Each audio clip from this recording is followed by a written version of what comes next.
Vamos abrir nossas Bíblias em 1 Pedro, capítulo 1. 1 Pedro, capítulo 1, nós iremos meditar nos versículos 10 a 12. Diz assim: da qual salvação inquiriram e trataram diligentemente os profetas, que profetizaram da graça que vos foi dada, indagando que tempo ou que ocasião de tempo o Espírito de Cristo que estava neles indicava, anteriormente testificando os sofrimentos que a Cristo haviam de vir e a glória que se lhes havia de seguir, aos quais foi revelado que não para si mesmos, mas para nós eles ministravam estas coisas que agora vos foram anunciadas por aqueles que pelo Espírito Santo enviado do céu vos pregaram o Evangelho, para as quais coisas os anjos desejam bem atentar. No último estudo que nós fizemos, irmão, nós vimos que Pedro fala a respeito da provação da fé como sendo algo necessário. Não só necessário, como seria algo que de fato aconteceria na vida de todos os crentes. E nós vimos que no final ele mostra o objetivo com que essa fé irá alcançar. Ele diz no versículo 9: alcançando o fim da vossa fé, a salvação das vossas almas. No versículo 10 ele vai explicar um pouco mais a respeito dessa salvação. Nós vemos que ele faz isso mostrando aqueles instrumentos que foram usados por Deus para falar a respeito dessa salvação. Nós vemos ele falar a respeito dos profetas, nós vemos ele falando a respeito daqueles homens que receberam o Espírito Santo de Deus, como também ele vai falar a respeito dos anjos que atentam para essa mensagem de salvação. E tudo isso ele faz mostrando o quão grande e quão importante é essa mensagem de salvação. É justamente sobre isso que nós iremos estudar, meditar mais detalhadamente nesses versículos. O versículo 10 inicia dizendo: da qual salvação inquiriram e trataram diligentemente os profetas. Aqui nós vemos os profetas, quando nós temos esse conhecimento de que profeta pode ser aquela pessoa que fala a respeito de algo futuro, como também aquela pessoa que fala da parte de Deus, né, como é conhecido, ou melhor, feito nos dias atuais, né? Não recebemos revelações futuras, mas nós falamos aquilo que está escrito na palavra de Deus, e de certa forma, isso é ser profeta. Mas no caso aqui, Pedro está se referindo àqueles profetas do passado. Eles foram usados por Deus, né? O Espírito Santo os usou para que eles pudessem falar a respeito das coisas futuras que viriam ainda. Uma das coisas que nós vemos sobre profecia, né, ela não pode ser feita por parte de homem algum, né? Que homem teria a capacidade de falar aquilo que acontecerá no futuro e ser tão assertivo como aqueles homens foram, né? Então nós vemos que Deus instruía esses homens para que eles pudessem entender essa salvação que ainda viria. Nós vemos em 2 Pedro capítulo 1, versículo 21, Pedro falando a respeito de profetizar, ele diz assim: porque a profecia nunca foi produzida por vontade de homem algum, mas os homens santos de Deus falaram inspirados pelo Espírito Santo. Essa é a maneira pela qual esses homens puderam falar dessas coisas futuras.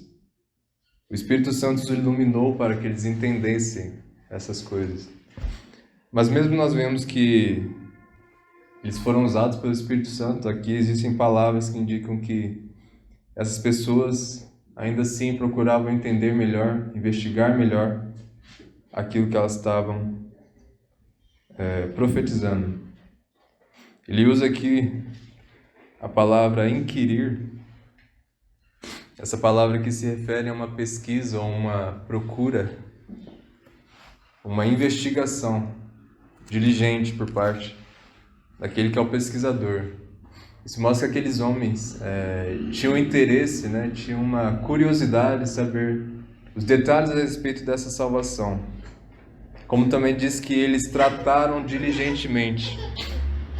Nós vemos essa palavra, ela é quase um sinônimo da palavra inquirir, né? O termo original dela se refere a uma pesquisa minuciosa, a um estudo, né, muito cuidadoso. Então isso mostra um certo zelo que aqueles profetas tinham a respeito daquilo que eles estavam dizendo. Talvez eles fossem as pessoas mais capacitadas, né? Eles receberam o Espírito Santo de Deus de maneira muito especial, de maneira que eles escreveram aquelas palavras que foram dirigidas a ele. E essas palavras hoje nós temos como a palavra de Deus inerrante. E curioso é saber que mesmo esses irmãos, né, do passado sendo grandemente usados assim, terem essa unção especial do Espírito Santo, eles mesmo assim procuravam voltar às Escrituras para pesquisar a respeito dessa salvação e entender melhor a respeito dessa salvação. Isso mostra um desejo, né, que aqueles irmãos tinham e que nós devemos ter também, né? Se aqueles irmãos grandemente usados, cheios do Espírito Santo, falavam a respeito da vontade de Deus e de coisas futuras, né? Coisas que para homens naquela época era muito especial de se obter. Quem dirá nós, né? Sabendo uma revelação tão grandiosa que foi muito melhor esclarecida por nós hoje, nós devemos também procurar, né? Sermos diligentes e pesquisar com mais desejo, obter o conhecimento dessa grande salvação. Nós vemos a continuidade ele falando a respeito daquilo que eles procuravam, versículo 11. Indagando que tempo, ou que ocasião de tempo, o Espírito de Cristo que estava neles indicava, anteriormente testificando os sofrimentos que a Cristo haviam de vir e a glória que se lhes havia de seguir. Então, qual que era a indagação que aqueles homens tinham naquela época? Aqui nós vemos que eles queriam saber o tempo, a ocasião de tempo. Eles queriam saber a respeito qual seria a circunstância em que o Messias viria, né? Qual seria o cenário do povo para que o Messias chegasse, como também eles queriam saber, né, a data exata em que o Messias viria. Nós vemos que profetas falaram a respeito das circunstâncias e do tempo que veria o Messias, né? O profeta Daniel, ele fala a respeito, profetiza a esse respeito, né? Mas nós vemos que esses irmãos ainda não tinham conhecimento totalmente esclarecido a respeito dessas circunstâncias. Mas mesmo assim, né, eles não eram desanimados, eles não eram preguiçosos, mas parecia que eles tinham uma curiosidade grande em poder ter um conhecimento muito mais exato, né, daquelas circunstâncias.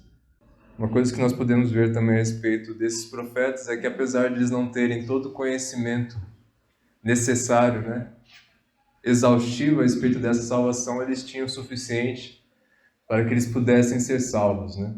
Uma das coisas que nós observamos é que eles sabiam que era necessário que o Messias viria, que uma salvação os libertasse do pecado, que pudesse perdoar os seus pecados, eles seriam assim redimidos. Mas eles não sabiam exatamente como seria o Messias, não sabiam exatamente qual que seria a obra que ele realizaria, ou pelo menos, em grande maioria, eles não sabiam os detalhes de como isso seria. Mas mesmo assim como eles, nós podemos observar nas Escrituras que existe uma mensagem muito simples de entender, que não é necessário um grande conhecimento ou uma grande QI, né, para se entender. A mensagem da salvação, na verdade, ela é muito simples em toda a palavra. Mas mesmo assim é necessário que o Espírito Santo mova as pessoas para que entendam e verdadeiramente creiam nessa palavra. Uma das coisas que é interessante nós notarmos aqui, irmãos, é que esses irmãos tinham uma curiosidade em entender amplamente a respeito da graça de Deus. Nós vemos que isso é muito necessário nos dias de hoje. Nós podemos ver em Efésios capítulo 3, versículo 17 a 19. Ali naquele texto, Paulo está falando do desejo que ele tinha e das orações que ele fazia para aqueles irmãos. Nós vemos que grande parte dessas orações era a respeito do conhecimento que eles deveriam obter, né? O conhecimento que eles deveriam ter a respeito da salvação, a respeito do amor de Jesus Cristo. Diz assim, versículo 17 a 19: Para que Cristo habite pela fé nos vossos corações, a fim de, estando enraizados e fundados em amor, poderes perfeitamente compreender, com todos os santos, qual seja a largura e o comprimento e a altura e a profundidade, e conhecer o amor de Cristo que excede todo entendimento, para que sejais cheios de toda a plenitude de Deus. Uma das coisas que talvez nós possamos pensar algumas vezes nos nossos dias é que o Evangelho é algo muito simples, ou algo muito básico, e talvez possamos pensar que não é necessário nos desgastarmos em estudá-lo. Mas o que eu gostaria de mostrar é que, na verdade, o Evangelho, na verdade não eu, mas o apóstolo Paulo aqui mostra, é que o Evangelho tem uma profundidade muito maior daquilo que nós pensamos. É muito maior do que aquilo que nós possamos ainda adquirir. É um conhecimento muito mais excelente daquilo que nós possamos adquirir aqui nesta vida. E ele usa termos como compreender com todos os santos qual seja a largura, o comprimento e a profundidade. A respeito do quê? A respeito do amor de Jesus Cristo. Jesus fala que o amor dele foi demonstrado de forma mais grandiosa, dando a sua vida pelos seus. Isso é o Evangelho, né?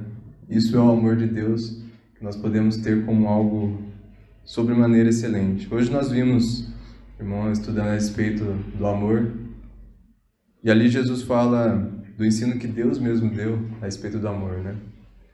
Por que nós amamos os nossos inimigos? Deus ama os seus inimigos também. Por quê? Porque Ele faz com que a chuva desça sobre justos, injustos, ou seja, tudo aquilo que nós podemos desfrutar nesta terra de bom e agradável, Deus que fez. Ele permite com que aqueles que o odeiam, aqueles que o desprezam, desfrute dessas bênçãos também. E é por isso que nós devemos amar, né, ter como isso o exemplo para amar nossos inimigos. E nós vemos também isso em Jesus, porque nós sabemos que quando ele morreu, ele não morreu para aqueles que o amavam, né, mas por aqueles que o rejeitavam, por aqueles que não entendiam a respeito da sua natureza, a respeito da sua obra e da sua excelência. Na verdade, Jesus morreu enquanto nós éramos inimigos dele. Isso mostra o grande amor que ele teve pelos pecadores. São essas coisas, irmãos, sobre o Evangelho, como por exemplo que ele não era apenas para os judeus, mas era também para os gentios. O Evangelho que não era, né, para pessoas boas, mas para pessoas más. Não era para aqueles que se consideravam são, como os judeus que pensavam que eram pessoas puras e por isso alcançariam salvação, mas era por aqueles que são doentes, aqueles que são fracos, né? Aqueles que eram os ladrões, aqueles que eram os mentirosos, os corruptos. Isso mostra o grandioso amor de Deus que foi demonstrado no sacrifício de Cristo. Então nós vemos que esse não é um evangelho. E essa salvação não se trata de um conhecimento enxuto, né? Conhecimento raso, mas um conhecimento profundo, que nós devemos pesquisar e procurar entender com maior diligência. Se nós formos ver aqui a continuidade do versículo 11,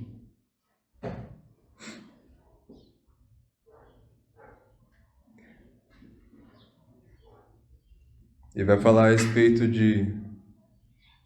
dos sofrimentos que a Cristo haviam de vir e a glória que se lhes havia de seguir. Uma das coisas a respeito do Evangelho que era muito clara, e isso já no Antigo Testamento, era que o Messias padeceria. Nós vemos os sofrimentos de Cristo não como sendo algo acidental, como se fosse fora dos planos de Deus, mas como algo ordenado por Deus e planejado por Deus. Era necessário que ele padecesse essas coisas, como era também necessário que ele fosse glorificado, para que as pessoas tivessem uma esperança de serem glorificadas também. nele.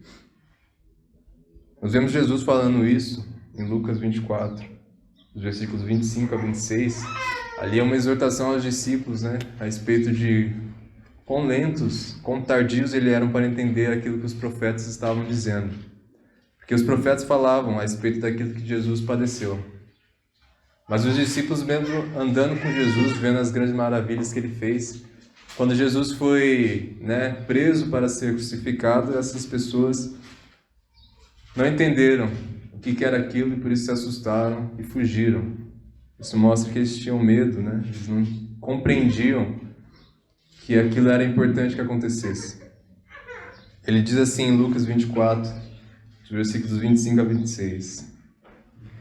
E ele lhes disse: ó nécios e tardos de coração, para crer tudo o que os profetas disseram. Porventura não convinha que o Cristo padecesse essas coisas e entrasse na sua glória?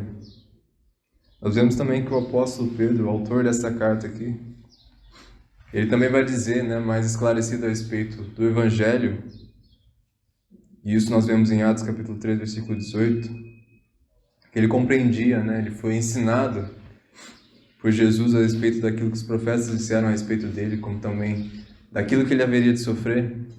Então ele, na pregação sua, em Atos capítulo 13, ele vai dizer: mas Deus assim cumpriu o que já dantes pela boca de todos os seus profetas havia anunciado, que o Cristo havia de padecer. Uma coisa interessante a respeito desses dois textos, de Jesus e o de Pedro, é que logo após Jesus dizer essas coisas a respeito das profecias, que aqueles discípulos dele eram lentos para entender a respeito das profecias, Jesus vai pegar o Antigo Testamento e começar a ensinar dentro do Antigo Testamento tudo aquilo que havia sido falado a respeito dele, como também falado a respeito da morte que ele haveria de ter. E Pedro aqui mostra que já foi muito bem ensinado a esse respeito, porque na sua pregação uma das coisas que ele fala é que isso haveria de acontecer.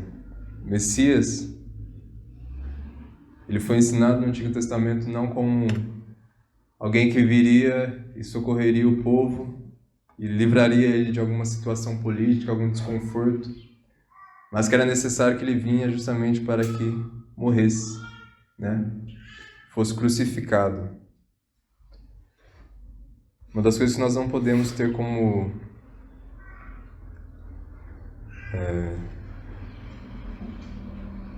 uma das coisas que nós podemos entender, diferente daquelas pessoas que não conhecem o Evangelho, é que Jesus não foi um mero mártir, uma pessoa que pregou coisas boas e de repente foi morto por pessoas que o invejavam, ou uma pessoa que foi tragicamente acusada como um malfeitor, mas na verdade tudo isso era um engano porque ele era justo. Muitas pessoas têm essa interpretação e tiram do sacrifício de Cristo algo que é muito importante.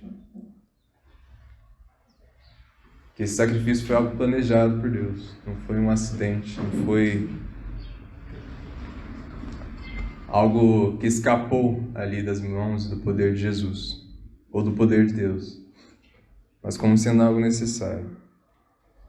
Nós vemos isso muito claramente em uma das profecias do Antigo Testamento, que se encontra em Isaías, capítulo 53. Isaías, capítulo 53.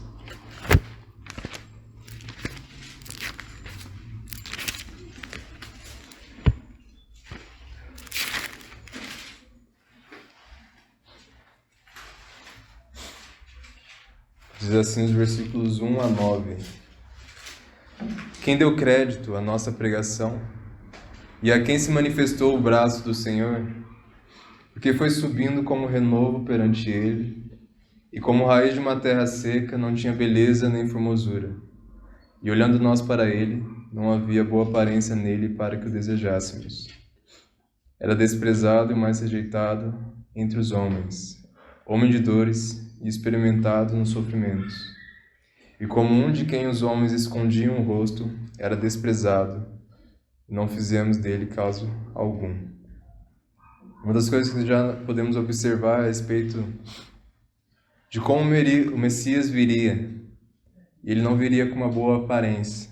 Isso no sentido de que tudo aquilo que é superficial e que faz os homens seguirem outras pessoas não haveria em Jesus, né? Ele não teria essa pompa de rei, ele não viria como uma pessoa rica num palácio, mas viria como um homem simples.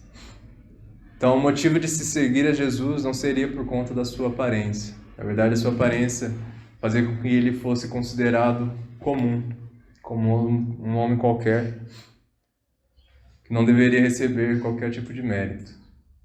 E se nós formos ver a respeito de quem ele é, Deus mesmo, nós vemos a grandiosidade, né, daquilo que ele fez, de descer da sua glória e se fazer semelhante a homens. E assim como muitas das pessoas desprezaram, muitas pessoas ainda desprezam, e nós podemos também ter consciência de que um dia nós também o desprezávamos. Um dia nós também éramos cegos, ou talvez você ainda permaneça cego a respeito de quem é Cristo. Veja ele como um simples homem, veja ele como um grande exemplo, um mártir, ou coisa do tipo. Ou talvez você reconheça que Jesus é o Cristo, mas ainda vê essa mensagem como sendo uma mensagem muito simplória, que de fato não transforma a sua vida, né? Talvez você não seja do tipo que considera todas as coisas do mundo como sendo rasas e pequenas comparadas a Jesus Cristo. Mas uma das coisas que o Evangelho nos faz atentar é para a excelência de Cristo, apesar da sua simplicidade com que ele foi manifestado aqui nessa terra. E continuando no versículo 4, vai dizer: verdadeiramente ele tomou sobre si as nossas enfermidades e as nossas dores levou sobre si. E nós o reputávamos por aflito, ferido de Deus e oprimido. Mas ele foi ferido por causa das nossas transgressões e moído por causa das nossas iniquidades. O castigo que nos traz a paz estava sobre ele, e pelas suas pisaduras fomos sarados. Todos nós andávamos desgarrados como ovelhas, cada um se desviava pelo seu caminho, mas o Senhor fez cair sobre ele a iniquidade de nós todos. Então o que ele profetiza aqui? Nós vemos muito mais claramente nos evangelhos que testemunham a respeito de como o Messias sofreu e morreu nessa terra. Mas uma das coisas que é importante ressaltar é que ele sofreu tudo isso mesmo sem ter culpa alguma. E qual o motivo pelo qual ele sofreu? Foi para tomar as enfermidades de outros. Isso que o Messias veio fazer nesta terra. Não foi um simples homem que nasceu, pecou e pagou pelos seus pecados, mas foi um homem que era santo em tudo aquilo que ele fazia, em tudo aquilo que ele pensava, mas que mesmo assim sofreu aquilo que nenhum homem jamais pode sofrer, e jamais irá sofrer. Nós vemos que a cruz de Cristo é algo muito difícil de nós mentalizarmos, né? É um sofrimento que realmente deve ser considerado, né? Paulo vai falar que a cruz, além de ser um grande sofrimento, era também motivo de grande escárnio, porque era vergonhoso morrer de cruz naquela época. Os romanos, eles utilizavam esse tipo de morte para pessoas que não eram do seu povo, né? Mesmo que fosse um criminoso romano, ele não seria morto por cruz. Só outros povos passariam por esse tipo de vergonha. E Paulo vai falar que a cruz de Cristo, né, mostra que Jesus, o próprio Deus, se fez maldito por nós. Mas apesar de nós sabermos desse grande sofrimento, dessa grande vergonha, uma das coisas que nós observamos nos ensinamentos de Cristo, nos ensinamentos dos apóstolos, é que muito mais doloroso do que essa morte física que ele teve, desse sofrimento que ele passou na cruz, foi aquilo que foi realizado no âmbito celestial. Nós vemos em Hebreus, todo aquele livro mostra a excelência de Cristo, acima da antiga aliança, das antigas referências que eram utilizadas no Antigo Testamento, como os sacrifícios, o sacerdócio. E todas essas coisas mostram, simbolizam coisas que haveriam de acontecer futuramente, nesse momento específico da crucificação. Jesus ele é considerado e é provado ali em Hebreus como sumo sacerdote, aquele que entregaria um sacrifício perfeito, diferente daqueles que são pecadores, intercedem pelos homens, que eram os sacerdócios do Antigo Testamento. Ele era um sacerdócio santo, de fato, o mais capacitado a apresentar um sacrifício para Deus. E qual era o sacrifício? Era ele mesmo, não só o sacerdócio, como ele também seria o cordeiro sacrificado. E perante Deus, irmãos, é isso que nós temos que atentar, aquilo que nós merecíamos não era a crucificação, não era um sofrimento desta carne aqui, apesar do pecado ter nos feito pessoas que passam por dificuldades, como também pessoas que sofrem dores e coisas assim. Aquilo que o pecado nos levaria é a condenação eterna no inferno. Essa era a punição.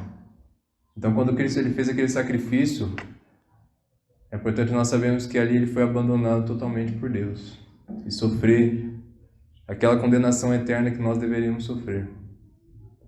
Não foi algo que nós podemos ver, através dos olhos ali, e aqueles homens puderam testemunhar.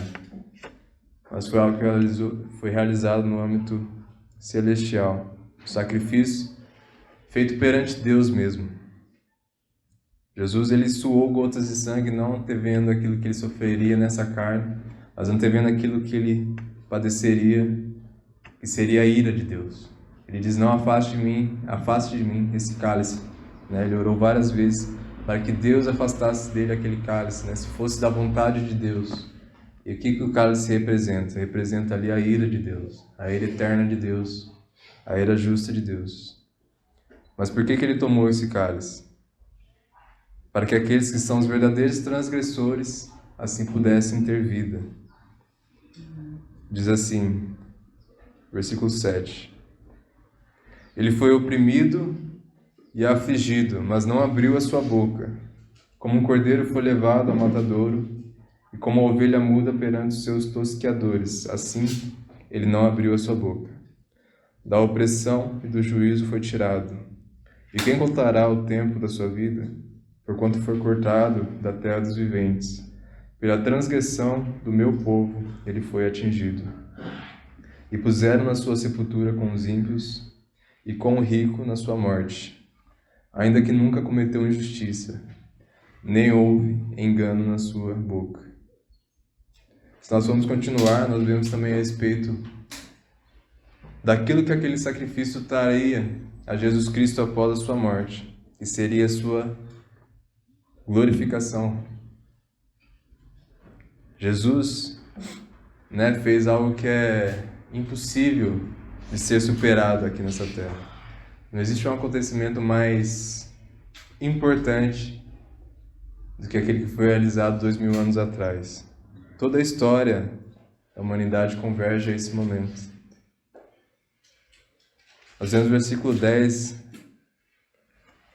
o profeta Isaías dizendo assim: todavia ao Senhor agradou moê-lo, e fazendo enfermar, quando a sua alma se puser por expiação do pecado, verá a sua posteridade, prolongará os seus dias, e o bom prazer do Senhor prosperará na sua mão. Ele verá o fruto do trabalho da sua alma e ficará satisfeito com seu conhecimento. O meu servo, o justo, justificará muitos, porque as iniquidades deles levará sobre si. Por isso lhe darei a parte de muitos, e com os poderosos repartirá ele o despojo, porquanto derramou a sua alma na morte, e foi contado com os transgressores. Mas ele levou sobre si o pecado de muitos, e intercedeu pelos transgressores. Aqui foi demonstrado o grande amor de Deus, e por isso esse amor será glorificado. Ele já é glorificado por aqueles que têm o entendimento aberto a respeito daquilo que Jesus fez, né? Pela fé nós entendemos aquilo que Jesus fez e por isso não existe nada mais excelente para nós, para aqueles que são crentes verdadeiros, do que Jesus Cristo, né? Nada supera, nada nessa terra se compara. Nós sabemos que existe um grande amor que foi demonstrado ali. Mas haverá um dia que Deus glorificará Jesus aos olhos de todos. Não só dos salvos, não só dos crentes, mas também aos olhos dos inimigos de Deus, daqueles que o rejeitaram, que não aceitaram, não quiseram se curvar perante Jesus Cristo.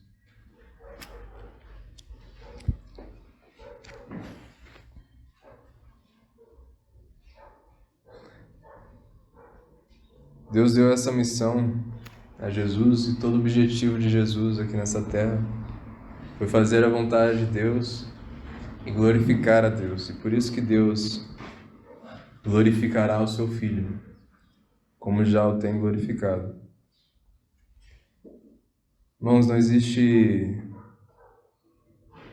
coisa maior para se atentar, né? Toda a Bíblia se resume a respeito daquilo que Jesus fez, daquilo que ele teve que passar e principalmente da maneira como foi realizado tudo isso.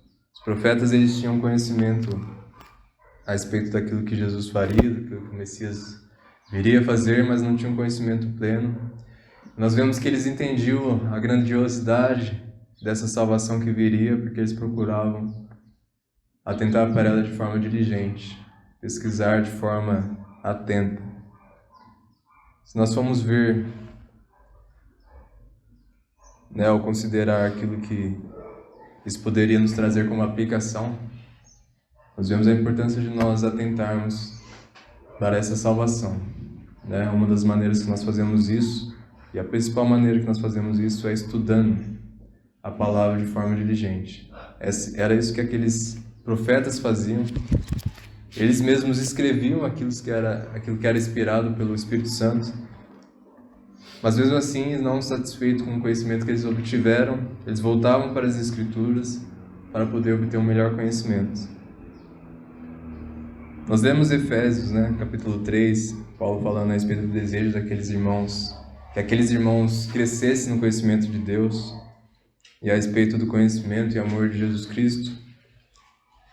Nós vemos também, um pouco mais à frente, Efésios capítulo 4, versículos 11 a 13, ali ele vai falar a respeito daqueles homens que foram ordenados por Deus para continuar pregando e falando sobre esse evangelho.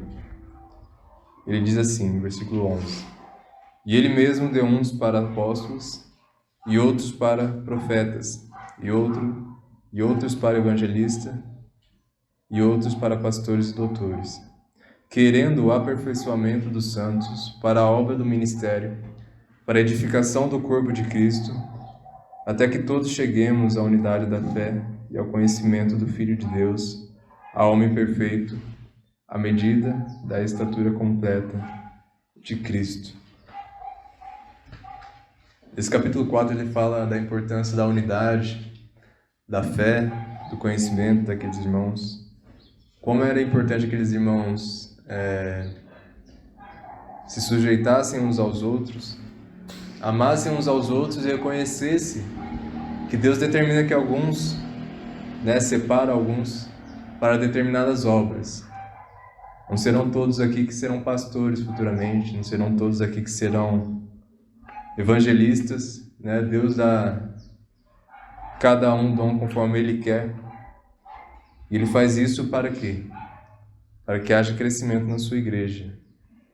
Hoje nós vemos esses cargos mais representados por pessoas que são pastores, né? Aquelas pessoas que tiveram a autoridade dada por Deus de pastorear o rebanho de Deus, e isso se faz através da pregação da palavra. Nós vemos irmãos que são, né, chamados a pregar, que também têm essa responsabilidade. E falando a respeito disso, irmãos, eu queria que os irmãos considerassem justamente essa questão de que Os profetas também eram homens separados por Deus para transmitir aquela mensagem especial. E como aqueles homens foram diligentes, né, não foram preguiçosos, assim deve ser também aqueles que hoje são colocados por Deus para pregar a palavra. Nós não devemos ser, né, se Deus não tem colocado para pregar, para ensinar, nós devemos ser pessoas que realmente procuram crescer no conhecimento daquilo que Cristo fez. Tomar isso como se fosse realmente a obra que Deus nos deixou para fazer. Mas é evidente que não é só apenas a esses irmãos, né, que têm esse tipo de cargo, que deveriam atentar para essa salvação. Pedro ali naquela carta está falando para os crentes em geral. Ele está especificando ali, dirigindo ali para pastores e os doutores da igreja. Ele está dirigindo a todos os crentes. Ele faz isso e coloca a questão da grandiosidade da mensagem do Evangelho para que todos venham atentar, né? Então, se você é um crente que não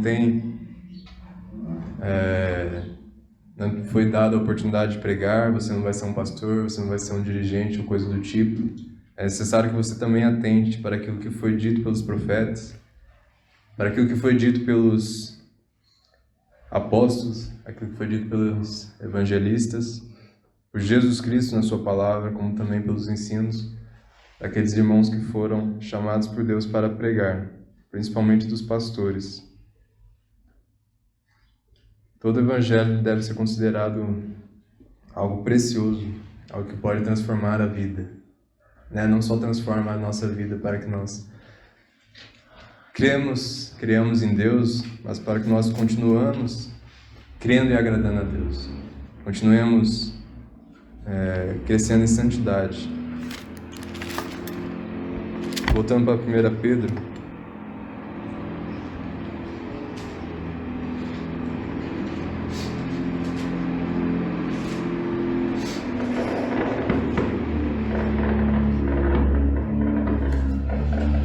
Pedro,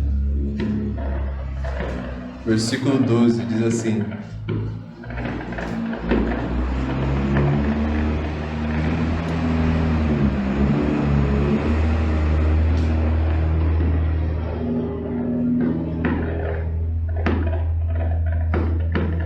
Pedro, versículo 12: aos quais foi revelado que não para si mesmos, mas para nós, eles ministravam essas coisas que agora vos foram anunciadas por aqueles que, pelo Espírito Santo enviado do céu, vos pregaram o Evangelho, para as quais coisas os anjos desejam bem atentar. Não para si mesmo, mas para nós. Aqui Pedro não vai falar como eles obtiveram esse conhecimento, de que eles estavam falando ali não a eles mesmos, né, no sentido de que aquelas coisas não aconteceriam na sua época, mas seria algo futuro, né, que fala que lhes foi revelado isso, mas ele não especifica quando foi revelado a esses homens isso, nem a maneira como foi revelado, mas fala que eles tinham esse conhecimento, que aquilo que eles estavam dizendo seria útil para as pessoas que estariam aqui depois que Cristo veio. Ele fala, mas para nós. Quando se refere a esse nós aqui, está justamente dizendo aqueles irmãos, né, que tiveram a oportunidade de nascer depois que toda a revelação de Deus foi dada. Tudo aquilo que nós necessitamos saber sobre a salvação de Deus está na sua palavra. Né? Jesus ensinou a respeito daquilo que ele viria, mostrou como ele era o cumprimento das profecias. E todo esse conhecimento hoje é muito mais claro para nós.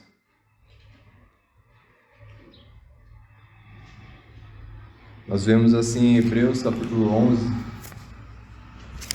versículos 39 a 40.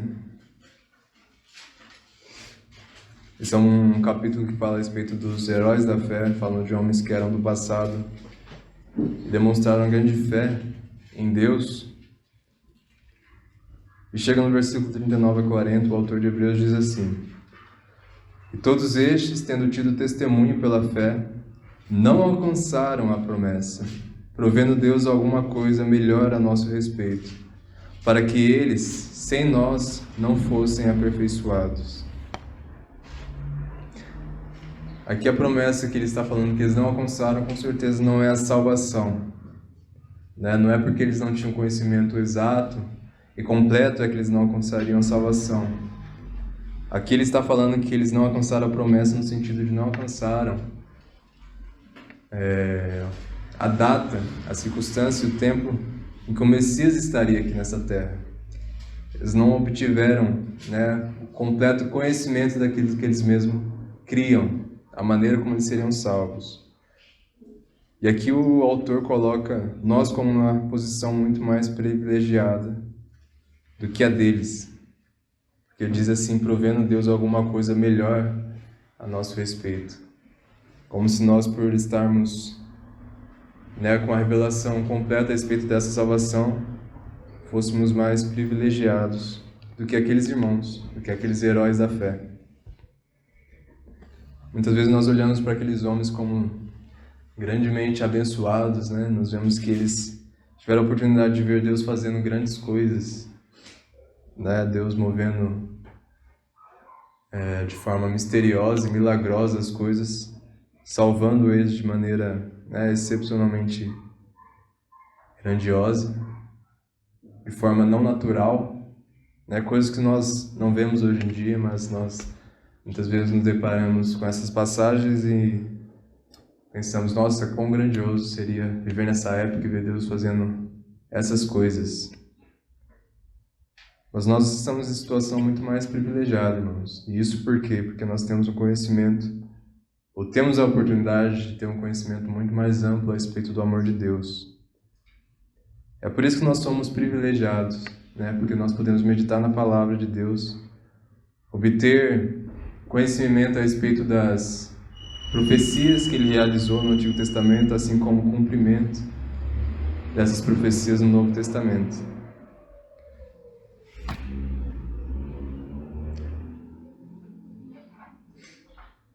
Uma das coisas pelo qual a pregação continua a se estender, né? Essa mensagem de salvação continua a se estender, é de certa maneira colocada aqui no versículo 12, na continuidade do versículo. Diz assim, por aqueles que pelo Espírito Santo enviado do céu vos pregaram o Evangelho. Então Pedro aponta aqui mais um instrumento de Deus usado para transmitir essa palavra. E aqui ele usa um termo que parece se referir ao dia em que o Espírito Santo desceu do céu e veio à igreja, né, de forma especial, dando dons aos homens, e principalmente o dom de ser manifestado, né, a graça de Deus, ser pregado o Evangelho de Deus. Mas apesar de nós vermos ele falando, né, parece aludir a esse momento específico, não necessariamente significa que aqueles irmãos estavam lá. Mas é justamente aquele Espírito que desceu, é o Espírito que permanece naqueles que pregam a palavra de Deus. Nós vemos a importância, né, da palavra e dessa mensagem transmitida quando Pedro fala que é um Espírito que desce do céu, ou seja, não é uma palavra que provém de homens. Então não é um conhecimento que se baseia, né, nas coisas dessa vida aqui. É um conhecimento que fala sobre aquilo que o homem conhece, crê e acredita. Mas é o conhecimento que é daquele que criou todas as coisas, né? Deus é que provê o seu Espírito para que a sua mensagem continue sendo proclamada com fidelidade. Aqueles homens ouviram dessa palavra e creram nessa palavra. E assim hoje nós temos aqueles homens que procuram, através do Espírito Santo, pregar essa palavra com fidelidade. E assim outros serão salvos também.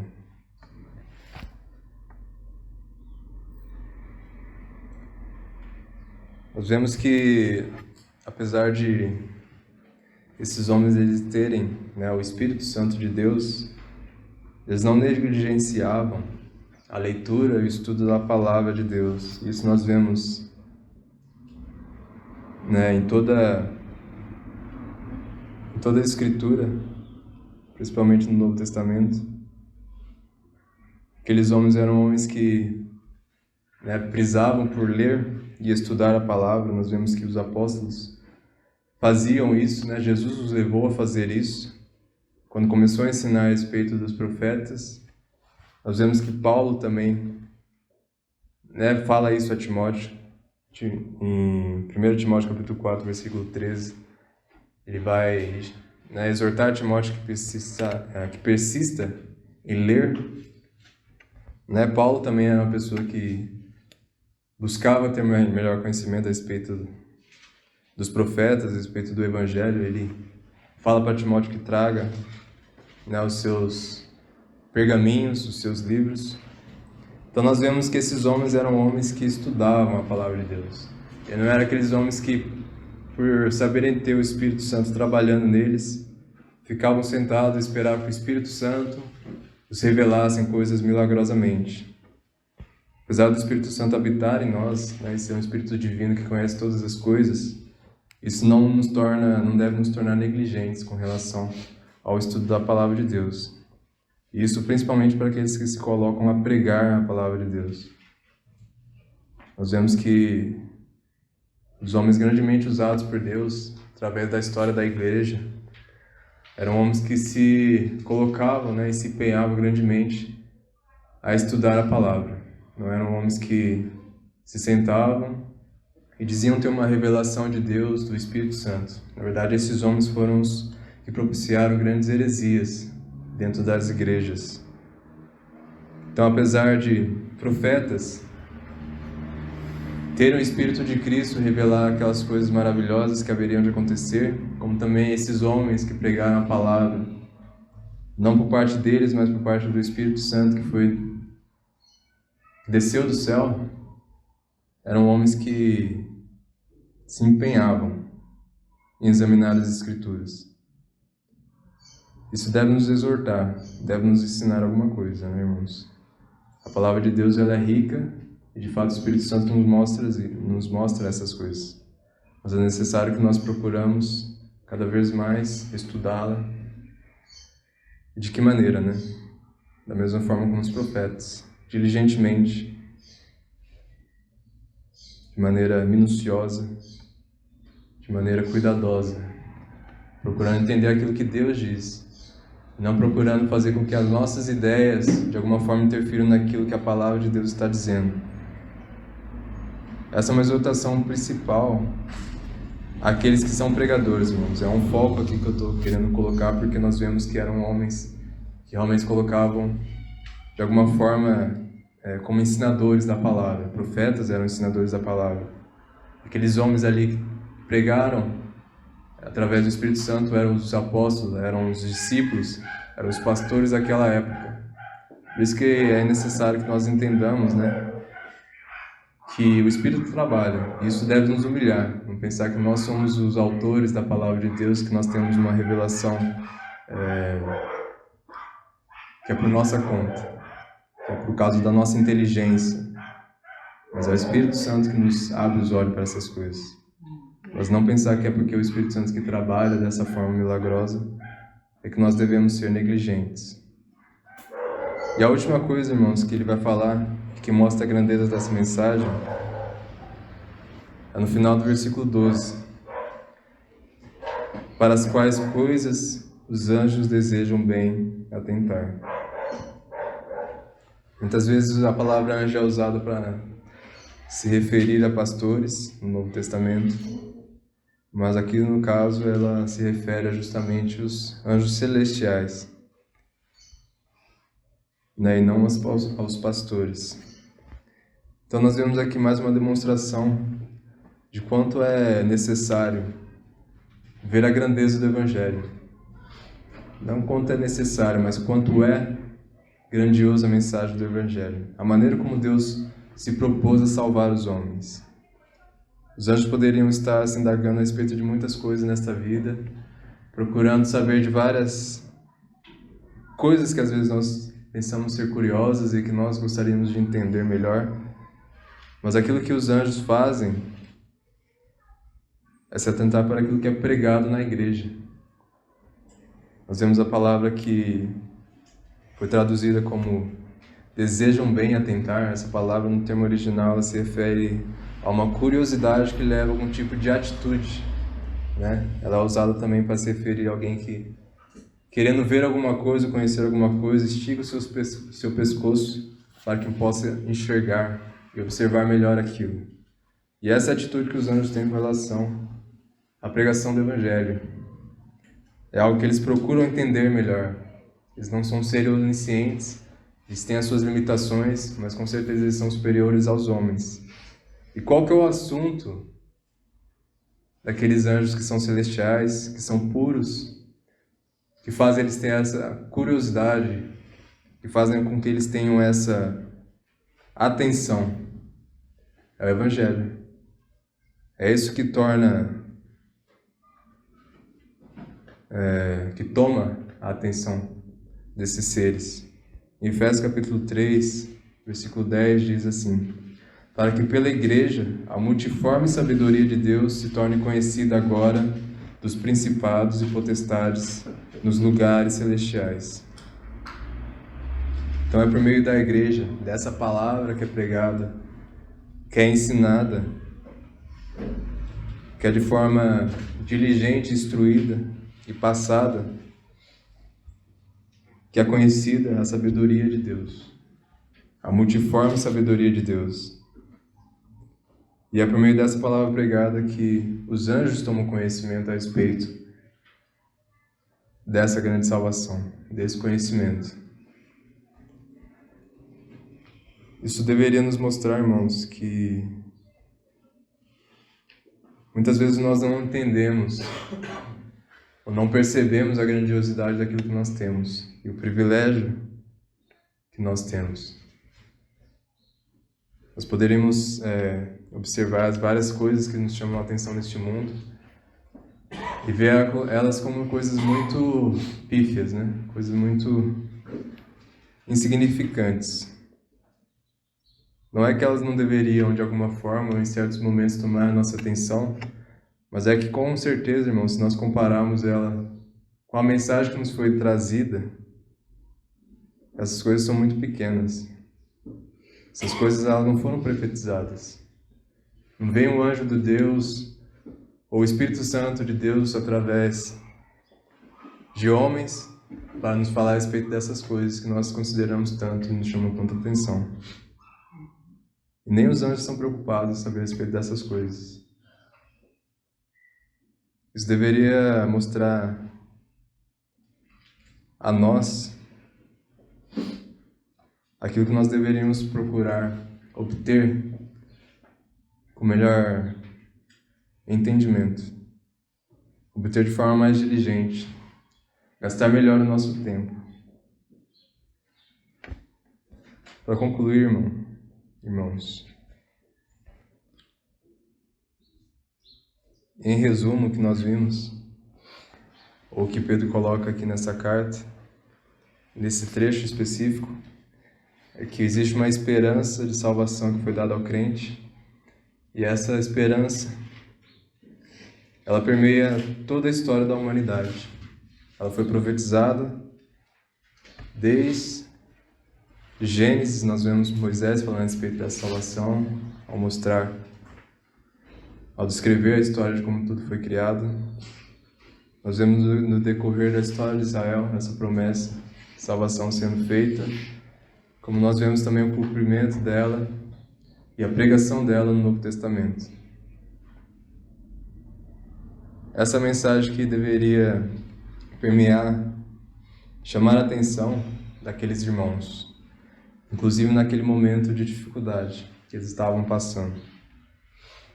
Eles não estavam colocando sua esperança em uma ideia passageira criada por homens, mas por um conhecimento que é do Deus Santo, que criou todas as coisas. Não se coloca a esperança em momentos de dificuldades em coisas balelas, história dos homens, coisas pífias, mas sim naquilo que Deus propôs através da sua palavra. Então, algumas aplicações, irmãos, para fecharmos, que nós devemos nos aplicar em conhecer mais a respeito dessa salvação. Isso principalmente aqueles que são pregadores da palavra de Deus. Nós sabemos que nós devemos orar ao Espírito Santo para que Ele nos instrua, né, no estudo da sua palavra, para que o conhecimento da palavra seja pregado e não o nosso conhecimento. Isso deveria ser algo, né, um costume nosso, mesmo que nós não sejamos, né, exímios pregadores e talvez preguemos alguns dias e depois não preguemos mais porque outras pessoas nos substituirão. Mas naquilo que nos foi dado, né, nos foi incumbido de se fazer, nós devemos fazer com toda a diligência. Não fazendo como se fosse aos homens, né, mas fazendo como se fosse para Deus, porque a palavra de Deus será pregada. Mas isso não deve fazer com que aqueles que não pregam, aqueles que não se dispõem a pregar, como também aqueles que não podem pregar, que não atentem para essa mensagem, né? Na verdade, todos nós deveríamos atentar para a palavra de Deus, assim como para esses irmãos, né, que não pregam, e deveriam atentar para aquilo que é pregado, se condiz verdadeiramente com a palavra. Deveriam acompanhar, ver se realmente aquilo que está sendo dito vem de fato das profecias, vem de fato daquilo que o Espírito Santo iluminou aqueles homens. Nós devemos ter consciência, irmão, daquilo que nós temos nos dias de hoje. Né? Talvez nós não venhamos a ver um milagre grandioso da parte de Deus, mas o assunto de maior importância que toda a Bíblia trata é justamente a salvação por meio de Jesus Cristo. É esse assunto que deveria nos prender a atenção. Esse assunto que nós devemos considerar como o mais elevado assunto. Esse é o assunto que leva a igreja ao crescimento, que leva os irmãos ao crescimento. Nós iremos ver isso no próximo capítulo, no próximo versículo, no versículo 13. Ele já inicia com a palavra portanto, e vai falar um monte de série de exortações a respeito de se despir do velho homem, né? De se cingir os lombos com entendimento, andando não mais como antigamente, mas andando como homens que procuram fazer a vontade de Deus, justamente tendo em mente esse evangelho, esse grande evangelho. E também não existe outro assunto, né, um assunto tão importante que venha salvar a alma dos homens. Não existe algo mais eficaz. Na verdade, não existe outro tipo de pregação, outro tipo de conversa, comunicação que possa fazer esse benefício, né, pelos homens. Só existe um assunto